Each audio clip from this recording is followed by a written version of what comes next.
vão te amar e te odiar pelo mesmo motivo, por ser quem você é. Está escrito em Mateus capítulo 5, do versículo 14 ao 16. Vocês são a luz do mundo. Não se pode esconder uma cidade construída sobre o monte.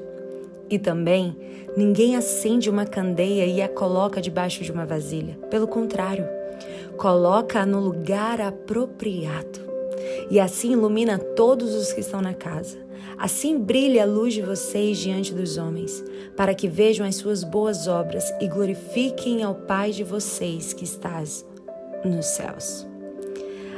A Bíblia é tão clara em dizer que nós estamos aqui para brilhar. A Bíblia também diz que a luz do cristão é como a luz da aurora que vai brilhando, brilhando até esse dia perfeito.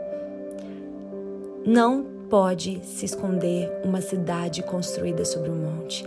Não tem como esconder uma cidade iluminada, uma cidade reconstruída. Não tem como apagar a boa obra que Jesus já iniciou na sua vida.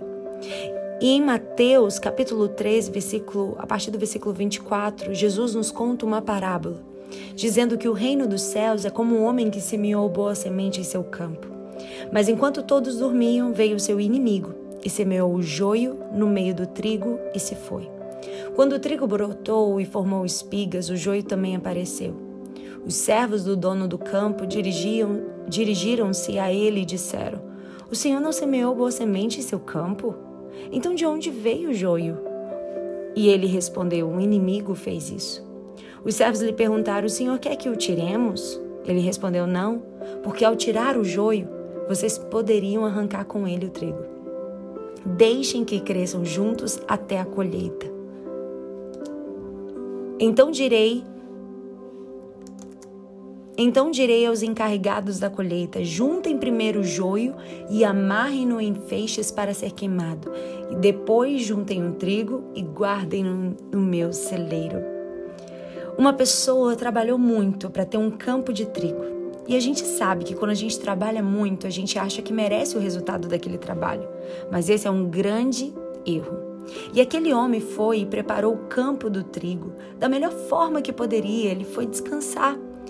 Porque a Bíblia diz que enquanto ele foi descansar, veio alguém de noite e jogou sementes de joio no meio do campo de trigo. Que injustiça! Alguns parariam aí, alguns desviariam aí. Talvez dizendo: "Não é justo, eu trabalhei o dia inteiro, como Deus permitiu que na hora que eu vou descansar, venha alguém de madrugada, sem respeito, sem amor, joga sementes de joio."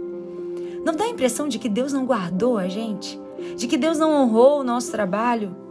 Eu tô sofrendo porque estava com olho nisso e foi só tirar os olhos por 2 minutos que piorou. Não há nada que você consiga ter controle. Por mais que você ache que as coisas estão debaixo do seu controle, isso é um puro engano. Porque você não tem controle de absolutamente nada. Você pode trabalhar muito e 1 hora você vai ter que parar para descansar. Não ande com a responsabilidade de controlar as coisas, porque você jamais tem uma fórmula para impedir que o inimigo jogue joio no teu campo de trigo. E quando a gente fala que o seu brilho incomoda, é porque haverá oposições, haverá joio no meio do teu campo de trigo, haverá pessoas maldosas que vão querer arruinar, destruir aquilo que você está construindo. E aí a Bíblia diz que quando ele vem de manhã revoltado, perguntando como foi possível alguém entrar no campo, ele vai falar com o dono do campo: "O que eu faço? Arranco tudo? Arranco o joio?" Ele fala: não arranca o joio, porque se você arrancar o joio, você vai arrancar o trigo junto. Cuidado com decisões rápidas, precipitadas. Cuidado com ideias rápidas. Você pode, além de tirar o que está estragado, estragar o que está dando certo. Cuidado com escolhas feitas do dia para a noite. Deus não tem pressa. O que o dono do campo diz é: deixe que cresçam juntos. E aqui é uma chave para você que está vivendo uma oposição. Você que está vivendo perseguições. Tenha maturidade para olhar para o trigo. E se estiver saindo um joio, ignore ele. Continue fazendo o que eu te chamei, diz o Senhor. Continue fazendo o seu propósito. Continua fluindo na sua identidade. Continua olhando para aquele que te chamou. E no dia certo, eu, o Senhor, vou separar o joio do trigo. É no dia certo. A colheita, quem faz é Ele. Quem diferencia quem é trigo e quem é joio é Ele. Muitas vezes na nossa precipitação, devido à perseguição, devido às afrontas, devido às ofensas, devido às fofocas, calúnias feitas a teu respeito, você quer ir lá e arrancar o joio. Mas a Bíblia diz, deixa que cresça junto, que eu, o Senhor, no grande dia vou separar o joio do trigo.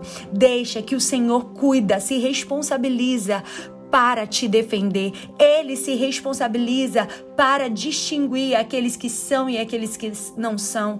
Ele tem o reconhecimento daqueles que são de verdade, daqueles que não passam de uma aparência. Apesar do que jogaram no seu campo, apesar do que fizeram com você, deixem que cresçam juntos. Olhe para quem é o dono do campo, porque nenhum joio vai impedir o que você tem plantado. Nenhum joio vai roubar o que você tem semeado. Aleluia! Você pode ter chegado dizendo, não é possível que isso esteja acontecendo comigo, isso é uma injustiça, uma calamidade. Deus está dizendo, me adore, me adore. Joga essa raiva e me adore. Joga essa raiva no altar. Joga essa crise no altar. Joga esse questionamento no altar e me adore. E deixa que cresçam juntos. Porque aos teus olhos parece que Deus não está fazendo justiça. Aos teus olhos parece que as coisas não estão acontecendo. Aos teus olhos parecem que as pessoas que te prejudicaram estão saindo ilesa. Mas não se engane. Deus não tem pressa. Sabe por quê? Quem tem pressa é porque perdeu o domínio. Deus não perdeu o domínio. Por isso ele não tem pressa. Mas quem tem controle e domínio não se altera pelo joio jogado no campo. Não se altera pelo joio jogado de madrugada no campo de trigo. Apenas continue a boa obra que você começou. Apenas continue brilhando, porque é impossível esconder uma cidade iluminada. É impossível esconder uma mulher que foi reconstruída. É impossível esconder uma mulher que foi marcada pela presença de Deus. Tire os olhos daquilo que fizeram à noite com você. Tire os olhos daquilo que fizeram para te prejudicar, da fofoca, da calúnia, do mal que fizeram a você, do que jogaram no campo de madrugada. Ele não tem compromisso com o joio. Deus tem compromisso com o trigo. Deus não tem pressa, porque Ele tem domínio. E quem tem controle é o Yeshua HaMashiach. Então adore ao Senhor. Se você brilha, você vai ter que aprender a lidar com pessoas difíceis. Sejam haters nas redes sociais, invejosos, caluniadores, não importa que tipo de inimigo se levante, porque existe um propósito até nas pessoas que vêm no seu caminho. A Bíblia diz em Gênesis, capítulo 37, do 3 ao 4, Israel amava José mais do que a todos os seus filhos, porque era filho da sua velhice e fez-lhe uma túnica de várias cores.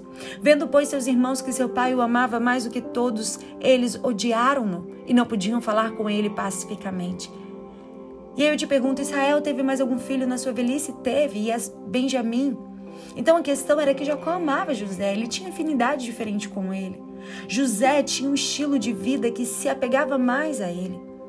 E tem 3 formas para você ser odiado. 3 formas. Porque às vezes você é expulso de algum lugar porque você achava que ia ficar para sempre.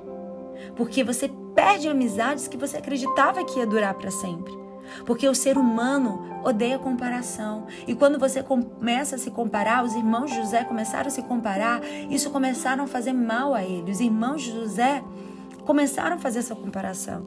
E 3 coisas que fez com que José fosse muito odiado. 1, ele foi amado. Quem é muito amado provoca o ódio dos outros. O amor, às vezes, provoca o ódio, porque ele não aceita ver você sendo amado e ele não. As pessoas não sabem lidar com aquilo que você tem e os outros não podem ter. Quando alguém vê alguém mais amado do que ele, muitas vezes, quando não se tem maturidade, vira inimigo. E o segundo ponto que faz José ser odiado, ele tinha uma túnica. Ou seja, ele tinha um manto, ele tinha uma túnica, algo que ninguém tinha. Quando você tem algo que ninguém tem, pode se preparar. Você está na lista do ódio, da perseguição, da calúnia, da fofoca, porque você tem algo que outros não têm. E a gente vai aprender com José que foi um homem que brilhou na sua identidade. Ele recebeu a túnica. Não teve profeta, não teve unção especial, mas ele simplesmente foi amado e recebeu algo que outros não tinham. E quando o manto chega, eles odeiam José muito mais. E o terceiro ponto é, ele teve um sonho. Se você quer ser odiado de verdade, tem um sonho, tem uma visão, tem uma palavra profética liberada sobre a sua vida. As pessoas não conseguem entender quem passou pelo que passou e ainda tem esperança de olhar para o futuro, ainda tem esperança de viver sonhos, ainda está sonhando com dias melhores. Você precisa de uma dessas 3 coisas para ter uma vida que vai incomodar outras pessoas. Todo mundo que tem um sonho vai ter um problema com outras pessoas. E a gente vai ver que os irmãos prepararam uma armadilha para ele. Não eram pessoas ruins, eram homens de Deus. Ele é vendido como escravo para o Egito. Ele teve que passar por todas as privações e você não vê José reclamando. Porque quem tem um sonho continua olhando para o futuro, mesmo com a dor. José sonhando conseguia florescer onde estava. Ele não esperava ter um plano para governar. Não importa onde você está, você já tem que estar vivendo o seu propósito. Você tem que brilhar exatamente onde você está. Ele foi para a casa de Potifar, depois foi para a prisão, estava sendo injustiçado porque foi fiel a Deus e não se corrompeu com a mulher de Potifar. Mas era exatamente ali que estava quem Deus ia usar para revelar o seu nome para Faraó. Ei, até aquelas pessoas que se levantam contra a sua vida estão te empurrando para o teu destino, estão te aproximando do teu propósito. Deus vai te colocar diante das pessoas, nem que seja na tua prisão, mesmo que seja na tua injustiça, mesmo que esteja numa situação que você não tenha como se defender, como se expressar, como se justificar. Ei, Deus nessas situações vai te colocar diante das pessoas, que vai ser pessoa-chave para soprar o teu nome. O teu nome, aleluia. E exatamente essa privação, essa perseguição, essa luta vai fazer com que Faraó conheça José. E o Faraó tirou o anel do seu dedo e deu a José. Enquanto tem Saul na igreja, que quando Deus levanta os Davi, se levanta para matá-los, tem gente do mundo, Faraó, que vai te reconhecer, e tem gente dentro que vai querer te destruir. Faraó foi mais sábio, por isso que a Bíblia fala que os filhos das trevas são mais prudentes que os filhos da luz. E o grande dia do sonho chega, e ele não guardou ódio nem raiva dos seus irmãos, porque ele não deixou que a dor do seu passado lhe aprisionasse, porque ele olhou para o seu sonho, olhou para o futuro, olhou para o Deus que prometeu e estava pronto a perdoar os seus irmãos. Uma mulher que brilha genuinamente, ela vai perdoar até mesmo aqueles que lhe prejudicaram. Esta mulher que Deus te chama para ser. Lembre-se, vão te amar e te odiar pelo mesmo motivo, por ser quem você é. Não pare, continua, brilhe em nome de Jesus.